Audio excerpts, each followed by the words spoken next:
카발라의 개념 중에 침춤이라고 있어요. 침춤은 히브리어로 축소, 수축, 철수 이런 뜻인데 우주 창조를 위해서 아인소프가 어떠한 움직임을 보였는가를 놓고 카발리스트들 사이에 논쟁하다 생긴 개념이에요. 1534년에 태어나서 1572년에 죽은 이삭 루리아라고 있는데 이 사람에 의해서 설명된 침춤의 개념이 뭐랄까 일종의 주류로 자리 잡게 됐어요. 카발리스트들 사이에서. 그래서 오늘날 많은 카발리스트들은 이삭 루리아의 책에 의거해서 이 창조를 설명해요. 이삭 루리아의 이론은 간단한 것이 아니어서 이해하기가 쉽지 않은데 그래도 쉽게 좀 설명해 보자면 신이 자신의 내부로 철수하여 이 철수로 생긴 공간으로 창조를 위한 빛의 발출이 일어났다. 뭐 이런 주장인데 철수 후 빈 공간의 첫 번째 발출은 아담 카드몬이다. 이 아담 카드몬에서 10개의 세피로트가 나오게 된다. 이 아담 카드몬에서 세피로트가 발출되는 과정에서 빛을 담는 그릇이 깨지는 사건이 일어나는데 그릇이 왜 깨졌는지에 대해서는 카발리스트 사이에서도 의견이 분분해요. 근데 뭐 어쨌든 이때 그릇을 구성하고 있던 빛이 불꽃으로 흩어져서 일부는 다시 원래 나온 곳으로 올라가고 그렇지 못한 빛은 그릇과 함께 내팽개쳐졌다. 이 내팽개쳐진 어떤 빛이 어둠의 힘 캘리포트인데 이 캘리포트는 깨어진 그릇 파편으로 자신의 실체를 드러냈다. 이렇게 말해요.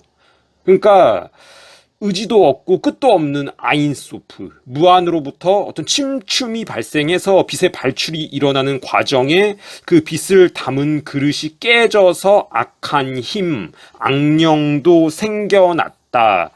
이런 소리인데, 그래서 이 카발리스트들은 악한 영, 다른 말로 악한 신도, 선한 신과 마찬가지로 이 아인소프로부터 나온 존재다. 그렇기 때문에 이렇게 말하면 좀 웃기지만 챙겨야 될 존재다. 악한 영도 선한 영과 마찬가지로 잘 대해서 잘 대하고 잘 섬겨야 될 존재다. 악한 영으로부터 나올 수 있는 재앙을 당하지 않기 위해서 그래야 한다. 이런 개념이 있어요. 이 카발리스트들 사이에서.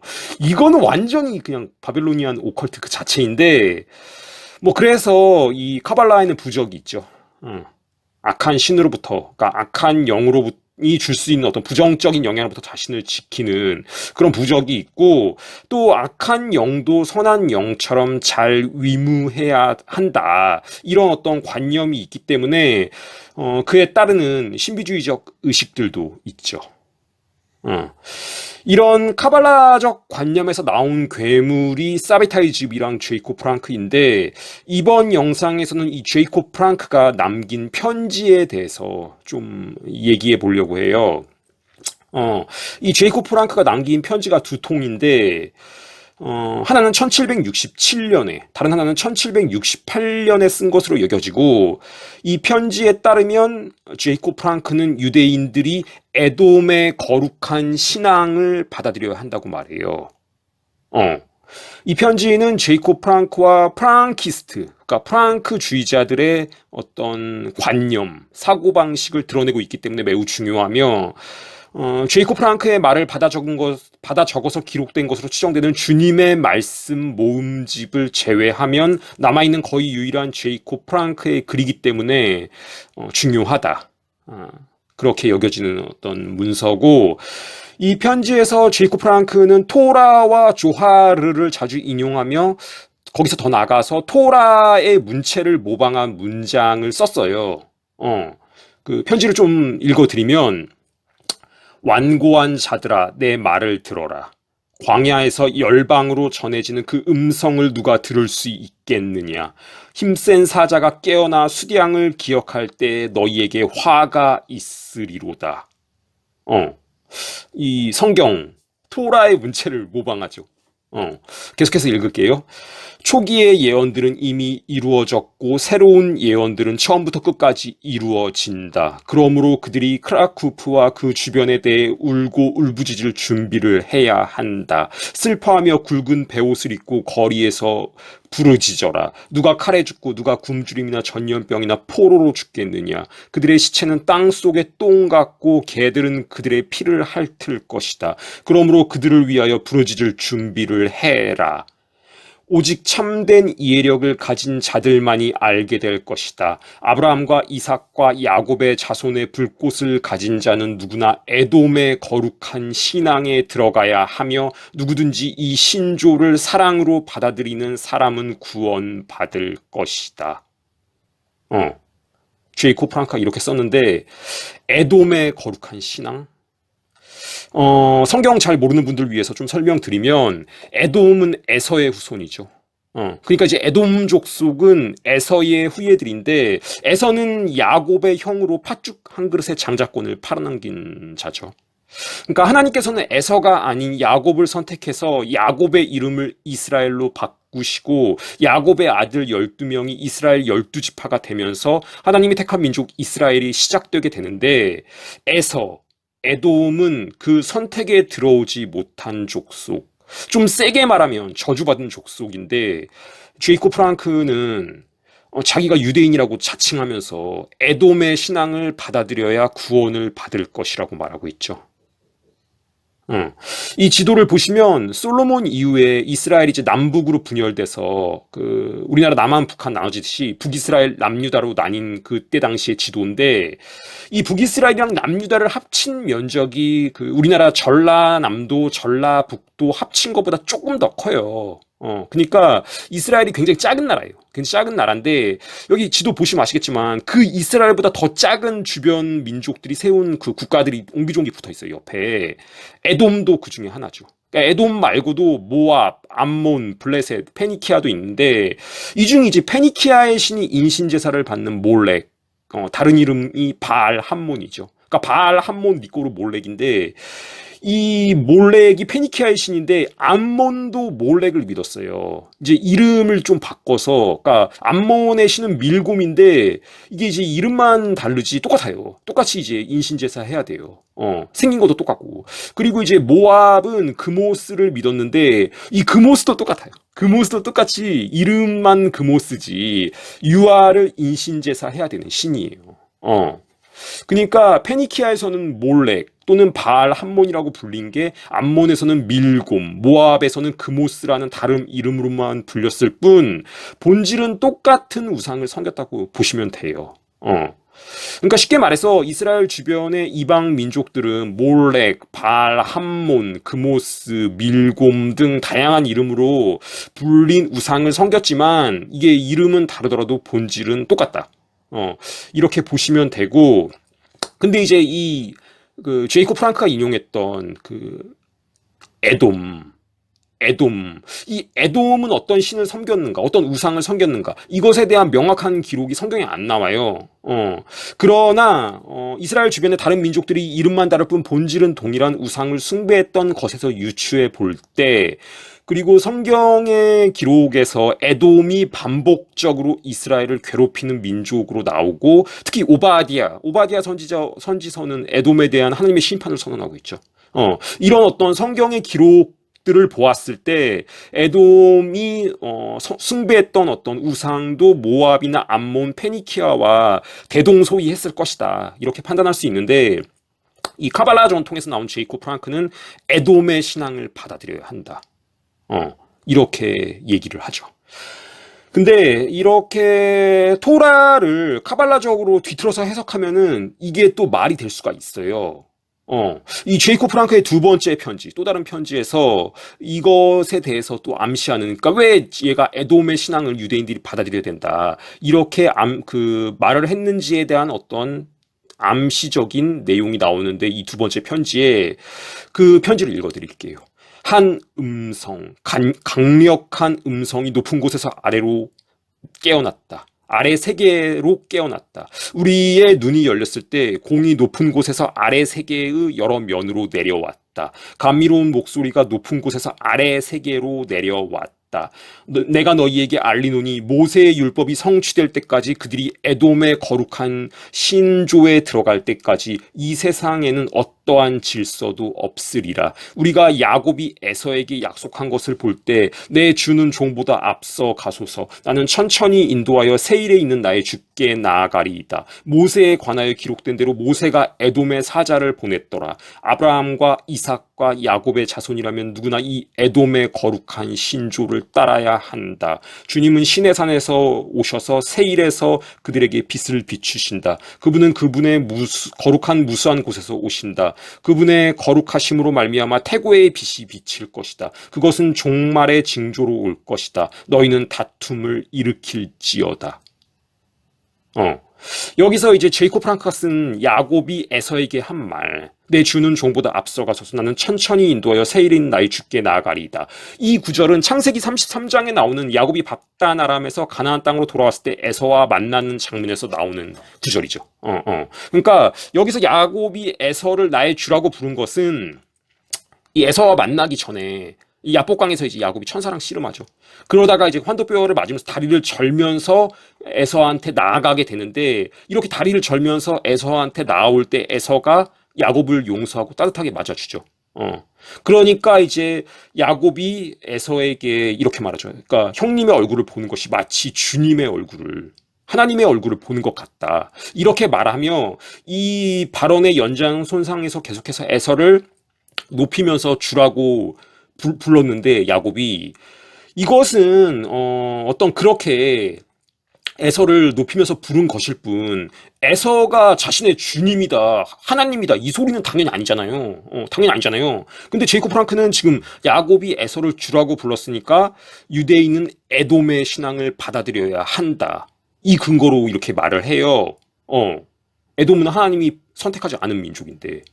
그리고 제이콥 프랑크가 또 모세에 대해서 인용한 부분, 이 부분은 이제 민수기 20장에 나오는 내용인데, 이 출애굽 후에 모세가 이제 이스라엘 민족을 끌고 가나안 땅으로 들어가려고 할 때 에돔 왕한테 에돔의 어떤 영토를 지나갈 수 있게 해달라 부탁을 하죠. 사신을 보내갖고. 근데 이제 이때 에돔의 왕이 그 요청을 거부하죠. 그리고 절대로 내 영토로 못 들어온다.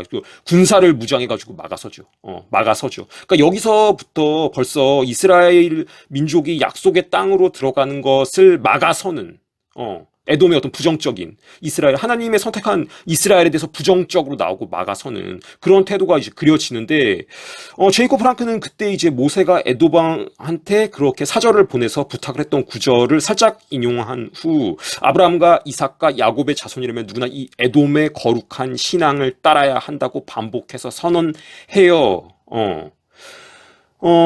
이런 제이콥 프랑크의 어떤 선언은 얘가 그냥 머릿속에서 꾸며내서 한 게 아니라 카발라적 명상, 어떤 접신 상태에서 루시퍼, 사탄으로부터 받은 계시, 환상에서 본 것을 말하는 것 같아요.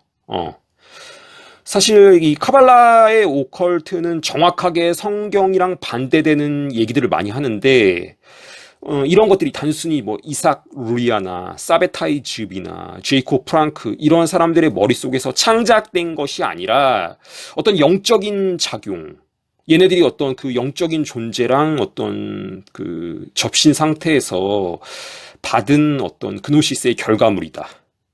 저는 이렇게 보고, 이번 파리 올림픽 개막식에서도 여러분들이 보셨겠지만 얘네들이 그 또라이여서 몰렉을 연상시키는 황소 대가리를 등장시키고 기독교를 모독하는 퍼포먼스를 하는 게 아니에요. 뭐 다른 말로 하자면 이 고대 페니키아인들이나 모압과 암몬에 살던 사람들이 또라이여서 몰렉한테 인신제사를 한 게 아니에요. 베네핏이 있으니까 하는 거예요. 로스차일드가 1972년에 그 페리에르 성에서 개최했던 파티, 되게 기괴한 파티, 이런 파티를 그냥 괜히 여는 게 아니에요. 필리핀드 로스차일드가 바포멧 목걸이를 그냥 걸고 나오는 게 아니에요. 이 그리스도께서 요한복음에 나오는 그리스도의 말씀, 사탄은 세상의 임금이다, 이 말씀처럼 사탄한테 부역하면 이 땅에서 물질적인 복을 받을 수 있어요. 그러나 거기에는 반드시 대가가 따른다. 카발리스트들이 부적을 만들거나 영을 소환하는 것은 장난치는 것이 아니다. 카발라 친화적인 로스차일드가 어떻게 전 세계 금융망을 지배할 수 있게 되었는가? 그 이유는 여러분들이 생각하는 것보다 훨씬 더 영적이다. 이 모든 것에 대해 깊이 이해하고 싶다면 성경을 읽으시길 권합니다. 성경은 지금까지 기록된 그 어떤 책보다 더 심오하다. 그것을 읽는 것은 당신에게 무한한 유익을 줄 것이다.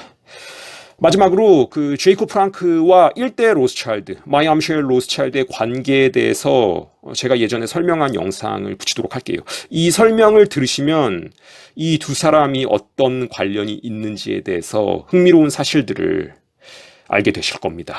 제이콥 프랑크는 말년에 이제 프랑크푸르트 외곽 오펜바흐에서 살았어요. 이제 아까 먼저 붙인 영상 설명했듯이 그 오펜바흐는 이제 정확하게 말하면 오펜바흐 암마인인데, 그러니까 이제 마인강의 그 마인강 옆에 있는 오펜바흐 이런 뜻인데, 이 오펜바흐 암마인은 프랑크푸르트 암마인이랑 마주보고 있는 도시예요. 프랑크푸르트 암마인이랑 마주보고 있는 도시. 근데 이 프랑크푸르트 암마인이 일대 로스차일드, 마이암쉘 로스차일드가 태어나서 살다가 죽은 곳이죠. 그러니까 로스차일드가 일대 로스차일드, 마이암쉘 로스차일드가 살았던 바로 그 옆으로 제이콥 프랑크가 이사를 와서 말년을 여기서 보내요. 1786년에 이제 이쪽으로 와서 5년 동안 살다가 5년 뒤인 1791년 8월 10일에 여기서 죽어요. 제이콥 프랑크가. 이 그림이 제이콥 프랑크의 임종을 그린 그림이에요. 주변에 뭐 이렇게 호위하는 사병들이 서 있죠. 그러니까 이제 말년에 이르러서 제이콥 프랑크는 개인적인 사병, 그러니까 사병 뭐 군대라기보다는 뭐 이제 경호원, 경호병 정도로 봐야겠죠. 이런 어떤 그 무리들을 거느렸다고 그래요, 이 제이콥 프랑크가. 근데 이제 그런 자신의 이제 경호병들이랑 그다음에 이제 뭐 추종자들이 막 들어와서 울고 있는 모습도 보이는데, 그런 어떤 추종자들에 둘러싸여서 이제 죽은 모습을 그린 그림이죠. 근데 이제 그 제이콥 프랑크랑 로스차일드의 관계에 대해서 설명하기 전에 이 제이콥 프랑크가 쓴 책에 대해서 조금 먼저 얘기를 해야 될 것 같아요. 이 제이콥 프랑크가 쓴 책이 있어요. 이 책의 이름이 주님의 말씀 모음집 이란 책이에요. 주님의 말씀 모음집. 근데 주님의 말씀이 아니라 내용을 보면 이 사탄의 얘기 모음집 이렇게 하는 게 더 적절할 것 같아요. 뭐 루시퍼의 얘기 모음집 이렇게 그 제목을 붙이는 게 보다 적절할 것 같은데, 이 책은 이제 제이콥 프랑크가 직접 썼다는 소리도 있고, 이제 추종자들이 제이콥 프랑크의 말을 받아서 썼다는 얘기도 있어요. 근데 어쨌든 이 그 주님의 말씀 모음집 이 책에 나오는 구절 몇 개를 읽어드리면, 나는 너희를 들어 올리려고 이 세상에 온 것이 아니라 너희를 내려놓으려고 왔다. 시면의 밑바닥으로. 시면으로 내려가는 것은 모든 종교와 관습을 거부하고 행동하는 것을 말하며, 다시 말해 이것은 자신의 자발적인 타락을 요구한다. 이런 구절이 있고, 또 다른 구절 읽어드리면, 승천하려면 먼저 내려가라. 어떤 사람도 먼저 산기슭으로 내려가기 전에는 산을 오를 수 없다. 그러므로 우리는 내려가서 밑바닥으로 던져져야 한다. 그럼으로써 우리는 무한을 향해 올라간다. 이런 구절도 있어요. 또 한 구절 읽어드리면, 모든 법과 가르침은 무너질 것이며 모든 사람의 가장 중요한 의무는 모든 경계를 넘는 것이다.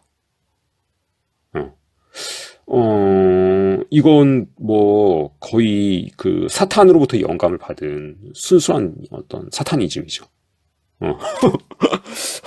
딱 하나만 더 읽어드리면, 인생에 이르는 길은 결코 쉽지 않은데 그것은 허무주의의 길, 즉 파괴의 길이기 때문이며, 그것은 모든 법과 관습과 종교로부터 자신을 해방시켜 생각할 수 있는 모든 태도를 취하고 한 지도자를 따라 한 걸음 한 걸음 시면으로 들어가는 것을 의미한다. 이제 이런 그 구절들이 책에 나오고, 그 제이콥 프랑크는 자신의 추종자들한테 이제 정숙함, 가족의 순결, 뭐 어떤 근친 상간에서 금지하는 뭐 토라의 구절 이런 것들을 이제 뒤집는 그 집단 성교, 난교 이런 것들을 행하라고 이제 얘기를 했어요. 심연의 밑바닥으로 내려가는 것, 경계를 넘는 것 이런 것에 다 해당되는 행위죠, 이게. 근친상간, 소아성애, 인신제사 뭐 이런 거. 근데 이제 영적인 측면에서는 이제 이런 것들이 이 제이콥 프랑크를 추종했던 사람들한테는 이런 게 일종의 이런 행위가 일종의 워십의 한 형태예요. 이런 행위가.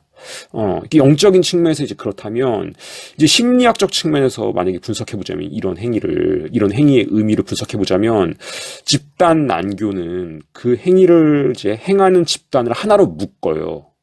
그러니까 함께 어떤 도덕 규칙을 어기는, 그러니까 함께 도덕률을 넘어서는 어떤 행위에 참여함으로써 일종의 집단 정체성을 만들어내고 이런 행위 자체가 그 행위에 참여하는 사람들에게 그리고 어떤 일종의 함께 손에 피를 묻히는 거죠. 함께 공범자가 되는, 그러니까 끊어낼 수 없는 결속력을 갖게 되는 거죠. 이런 행위를 하면 심리학적 측면에서 봤을 때는. 근데 어쨌든 간에 이제 그 제이콥 프랑크가 자신의 저서에서 이제 이런 글들을 남겼고, 이 제이콥 프랑크의 추종자 중에서 미하엘 헤스라고 있어요. 이 미하엘 헤스가 마이 암쉘 로스차일드, 일대 로스차일드. 이 사람에 의해서 가정교사로 고용됐어요. 이 미하엘 헤스가. 그러니까 이제 그 마야 암쉘 로스차일드의 5명의 아들, 이 5명의 아들 중에서 이제 런던으로 보내진 네이선 로스차일드, 나중에 이제 영국을 완전히 장악하는 이 네이선 로스차일드랑 그 사람의 동생인 제임스 로스차일드, 파리로 갔던 프랑스를 완전히 장악하는 이들이 다 이 미하엘 헤스의 가정교사였어요. 미하엘 헤스가 이 사람들의 다 가정교사였어요. 어렸을 때 이 미하엘 헤스를 마야 암쉘 로스차일드가 자기 아들들의 가정교사로 고용해요. 제이콥 프랑크의 추종자를. 그러니까 왜 로스차일드 사람들이 그렇게 이상한 오컬트를 좋아하고 그 집단 난교나 인신제사를 연상시키는 기괴한 파티를 여는가? 가 좀 설명이 되는 거죠. 1972년에 그 기 로스차일드, 프랑스의 로스차일드가 페리에르 성에서 열었던 파티 기억하시죠? 이 파티가 왜 이 로스차일드 사람들이 이런 파티를 여는가 그런 것에 대해서 좀 설명될 수 있는 대목이고 이게 끝이 아니에요. 또 있어요. 그러니까 지그문트 가이젠하머라고 있어요. 지그문트 가이젠하이머. 이 사람도 제이콥 프랑크의 추종자인 프랑키스트였는데 이 사람은 마이어 암쉘 로스차일드의 수석이었어요. 수석 비서.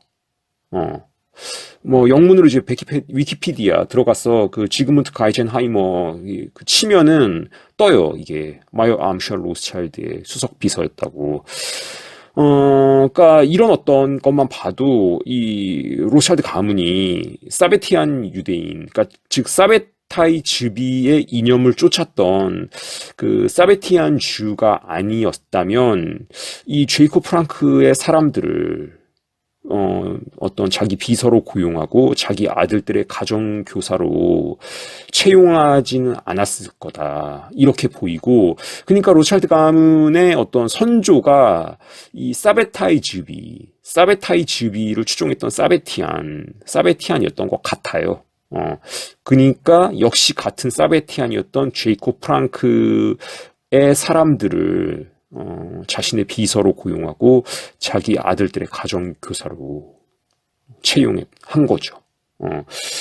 이렇게 보이고, 그래서 이런 어떤 그 연구자들은 이 제이콥 프랑크랑 마이어 암쉘 로스차일드랑 일종의 동맹을 맺었다. 그렇게 좀 봐요.